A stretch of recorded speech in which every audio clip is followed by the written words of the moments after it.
Volvemos por un momento aquí a nuestro país y lo que acaba de comunicar el ministro de Hacienda, Nicolás Dujovne. Seguimos aquí en la mesa tratando de desgranar algunos de los datos que ha dado Dujovne. Un tema pendiente que quedó fue si el cierre del ejercicio es el 31 de diciembre y esto se sabe que las LEVAC se van a grabar el día después de esto, o sea, en el siguiente ejercicio. ¿Qué va a pasar el 31 de diciembre?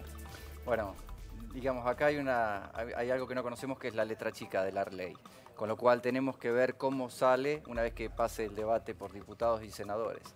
El tema es, si la ley sale aprobada antes del 31 de diciembre y entre la fecha de entrada en vigencia dice que es el día siguiente al de su publicación en el boletín oficial o el mismo día de publicación en el boletín oficial y esto se publica antes de esa fecha, quiere decir que va a comprender las ganancias que las personas físicas tuvieron desde el 1 de enero de este año hasta el 31 de diciembre. Es decir, todo lo que pasó durante este año cuando uno pensaba que las LEVAC estaban exentas, que hasta el momento están exentas, salvo que salga aprobada esta reforma por diputados y senadores antes de fin de año. No obstante, por eso digo, no conocemos la letra chica y hay que ver, porque tanto diputados como senadores pueden modificarla y disponer que esta reforma entre en vigencia el año que viene. Tendremos que saber cuál es claro, Ricardo, la letra. Perdón, una cosa que no me quedó claro. Justamente si entra en vigencia el año que viene y si uno sabe con anterioridad que va a entrar en vigencia el año que viene, entonces va a desprender de las LEVACs todo el mundo al mismo tiempo y eso generaría un problema. Siempre se va a desprender al mismo tiempo, digamos, tal vez sí o tal vez no. A lo mejor pero no todos hay opciones. al mismo tiempo. No, lo que pasa es que primero pensemos. Hay gente que tiene posibilidades de acceder al mercado externo y hay gente que es un ahorrista minorista que a lo mejor no le da para invertir en el exterior. Entonces ese ahorrista de menor volumen o de montos más pequeños va a tal vez seguir invirtiendo porque a lo mejor ese impuesto puede llegar a tener un impacto en el pago de una mayor tasa por parte del Banco Central. Esto no podemos dejar de mencionarlo. Está bien. Es decir, hoy está exento.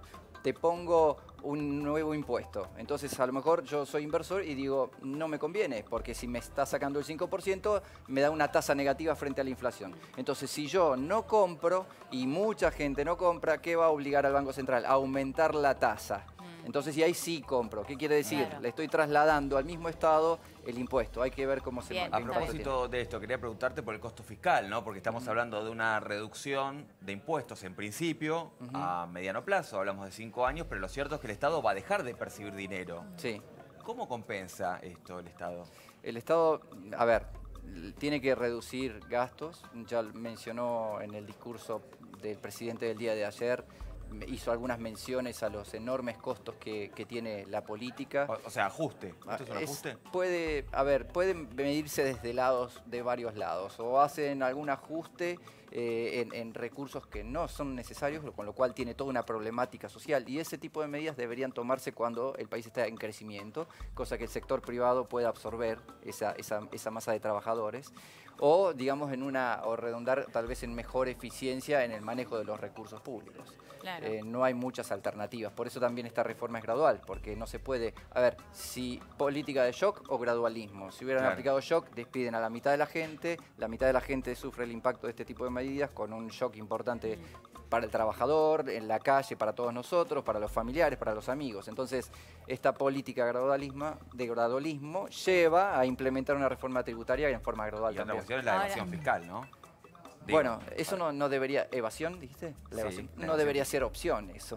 No, lo que digo es que debiera combatirse fuertemente para que, el déficit. Uno de los puntos que mencionó Dujovne es que, digamos, iba a reducir la evasión. Yo no vi las medidas, pero esto debería ser una de lo primero que debería enfocarse la autoridad fiscal, porque si hay una economía no regularizada de alrededor de 40%, imagínense el impacto que tendría en la recaudación, con lo cual daría para bajar todos los impuestos. Es uno de los principales objetivos del gobierno. Al día siguiente del triunfo de las elecciones recibió la mesa de las carnes, que es uno de los sectores que más evade, justamente para hablar de este tema. Y ya marcaron ciertos puntos en específico en los frigoríficos con cajas negras para poder controlarlos y para que esta evasión no sea tal. O sea, de alguna manera mostraron allí qué es lo que quieren hacer. Sí, ¿no? eso es muy cierto.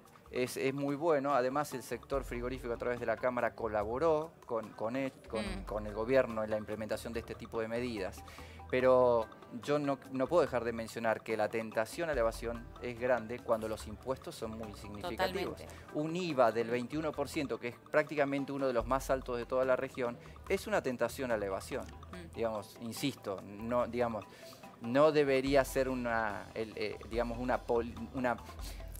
actitud del público y de la gente, digamos, pero esto sucede, no podemos dejar de reconocerlo y el gobierno debería atacar este sector. Por último, Ricardo, sí, perdón. No, ¿en cuánto debería estar para que la Argentina fuera competitiva, el IVA?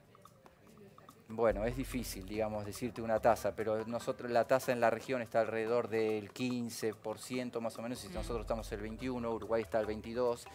Es una tasa bastante significativa respecto del resto. Digamos, tal vez, pero también cabe mencionar que el impuesto al valor agregado no es un impuesto distorsivo, es un impuesto que no impacta en los costos. Sí, obviamente termina pagándolo el consumidor final, y si paga un 22% o un 21% frente a otro país donde paga el 21%, con mismos costos de producción, la diferencia en el precio es significativa. Ahora, por último, Ricardo, ¿podemos ver los impuestos que directamente impactan en el bolsillo de la gente, que son más sensibles y más rápidos de ver?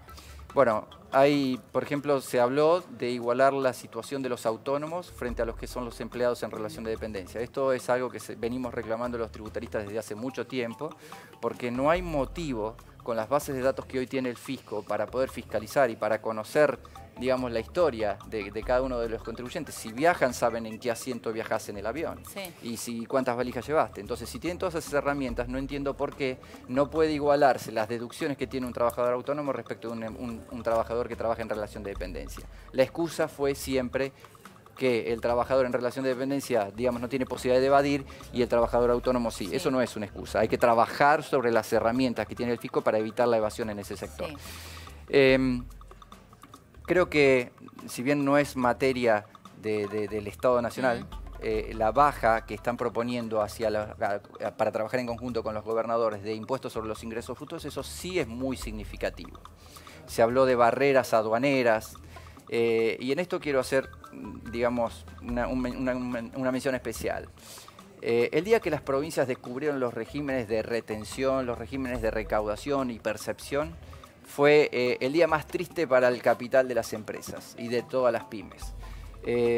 Porque fue nefasto, porque hoy las provincias se quedan con el capital del capital de trabajo de las pymes. No solamente porque le cobran el impuesto. A ver, un ejemplo muy sencillo. Tengo un local que lo alquilo. Yo tengo que pagar ingresos brutos. Entonces, cuando emito la factura, quien me paga es agente de retención. Me retiene el impuesto. 2, 2,5, depende cómo esté graduado en la escala de riesgo según rentas. A su vez, cuando ese cheque, que me dan un cheque, lo tengo que depositar en el banco. Cuando lo deposito, me vuelven a practicar otra retención de ingresos brutos. Cuestión que entre la que me practicó quien me pagó, más la del banco, supero la tasa que tengo que pagar del impuesto por el alquiler. Claro. Y no me devuelven el impuesto. ¿Por qué no me lo devuelven? Y porque la cantidad de trámites que tengo que hacer es enorme, enorme. Y los estados provinciales se han estado financiando de esta manera, con la plata de los contribuyentes y sacándole capital de trabajo. Cuando vos le sacás capital de trabajo a una pyme, le estás obligando a tomar medidas de reducción de costos.